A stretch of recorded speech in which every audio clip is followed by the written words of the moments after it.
Oh, welcome along, guys. This is the first video of the season.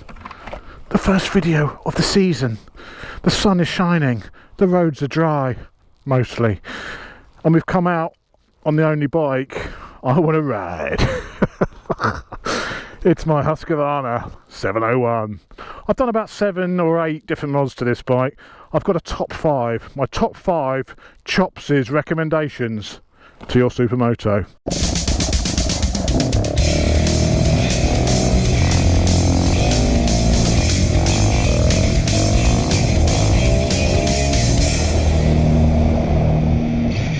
So yeah, mods for your Supermoto. What do you mod on your bike? Are you guys heavily into modding? If I buy a bike, used, new, second-hand, doesn't matter, I like to make it my own. There's a few things I like to do just to improve it. There's plenty you can do to improve a Supermoto. It's not just the sports bike boys who can mess with their bicycles. So, things on here which haven't made my top 5. Where am I? I've got myself a little bit lost here. I guess this way. Yeah, things which haven't made my top 5, what I've still done on here is bling. I've got a bit of bling on this. Bling reservoirs, levers, other various bits and bobs. So a bit of bling is great for any bike, and even a Supermoto. A bit of bling doesn't hurt. We all like to look a bit cool while we're riding her. I like to look cool. So a bit of bling hasn't made my top 5. The other thing I've got on this bike, which hasn't made my top 5 list, and listen to this.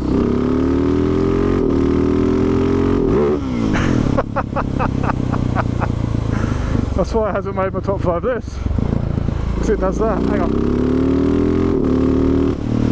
I've got a quick shifter.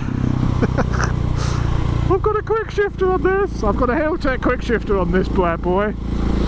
Which, okay, some would argue, why the hell have you got a quick shifter on a Supermoto?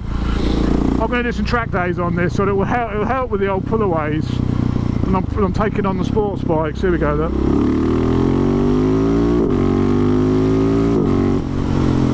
Quick shifter, again, hasn't made the top 5. So we've got bling, we've got quick shifters, not even made the top 5 list. I know what you're thinking, what other stuff this man got on his bicycle? Well, let's find out. At number 5 on my top 5 list of modifications, this one is a little bit more specific to the 701, and it's this little bad boy. It's a a gear indicator.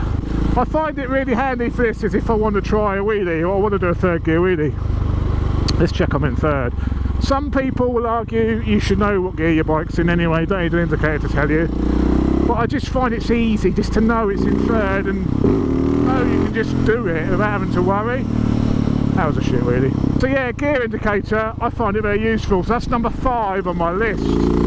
Number 4 on the list is seat. Again, this is something which is a little bit more specific to the 701. The 701, despite being sort of a road bike, comes with a really hard competition type seat. It's ever so hard. So what I have done on mine, if I have fitted Seat Concepts aftermarket seat. Now this thing is basically set to your weight, so you tell them how much you weigh. Now don't lie here, yeah, you've got to be honest. Tell them how much you weigh and they'll spec your foam density to match your weight. There's 2 choices. You can have a tall version, which is higher up, bit more padding, but will obviously raise the height of the bike and make it look a little bit less standardy or something. Or you can have a standard height seat, which is an exact replica of the standard seat foam, but on their special recipe of density. So you've got their special recipe foam, which is a very soft, much more comfortable. It's transformed the bike on long rides. My bottom is very thankful.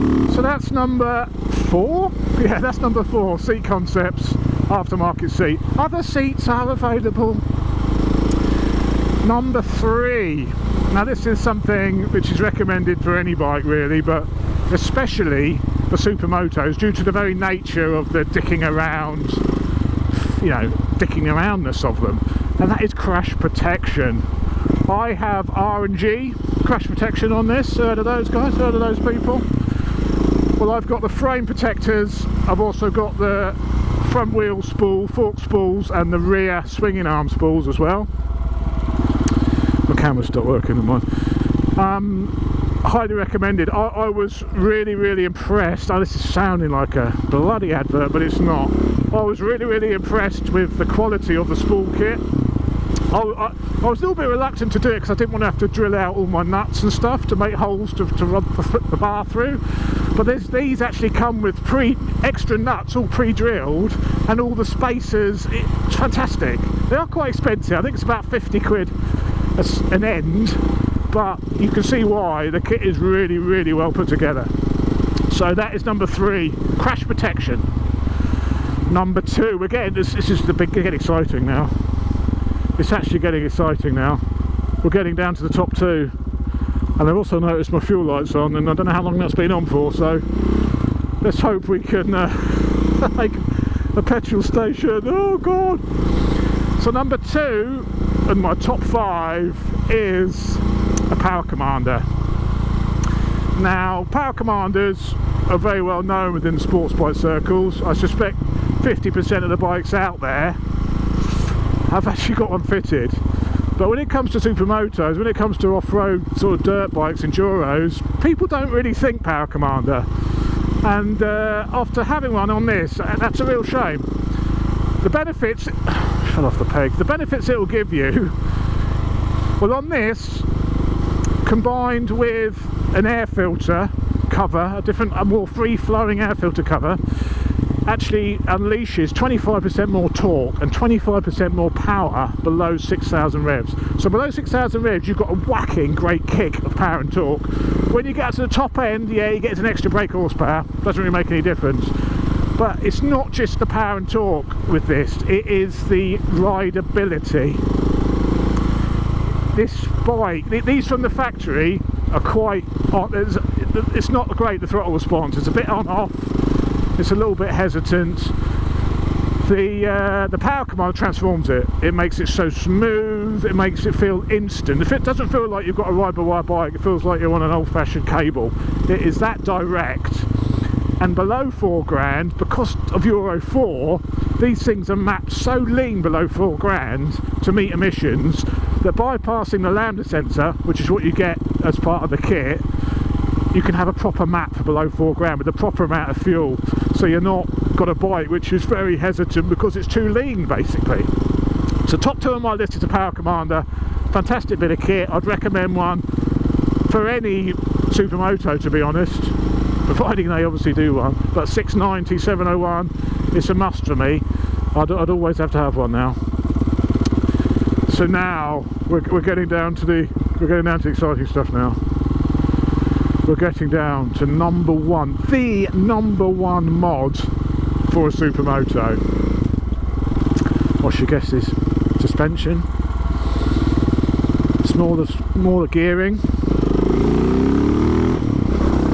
Bye-bye. No, my number 1 mod for a supermoto is this. An exhaust. It's as simple as that. These bikes, it's a tractor in the middle of the road. Let's just slow down. Spinning shit at me. She said about being smooth. These bikes on the standard exhaust are disgusting. There's no better word for it. You literally cannot hear the bike running as you're driving along, riding along even. It's absolutely horrible. Putting the exhaust on this bike transformed how the bike seems when you're riding it. I'm a great believer in loud exhaust anyway. It's great for traffic, people can hear you coming. It's less likely people will actually pull out on you. So there is a safety aspect to a loud exhaust. Honestly, there is. Get over it, you naysayers. But just to hear the bike, and it just transformed riding a bike to have a decent sounding exhaust. It absolutely does. And it is my number 1 mod. You may have a different opinion. This is my number 1 mod. I got the Wings exhaust, but just the end can. Unfortunately, nobody makes a full system for this yet. So I've got the Wings end can, and then not only does it sound amazing and transform how the bike feels to ride, it also saves about 3 kilos of weight, because the standard exhaust is about 5 kilos. It's ridiculous. And also the standard exhaust gets thermonuclear. I burnt myself on extended exhaust more than once. It is just, it's almost dangerous, it gets so hot.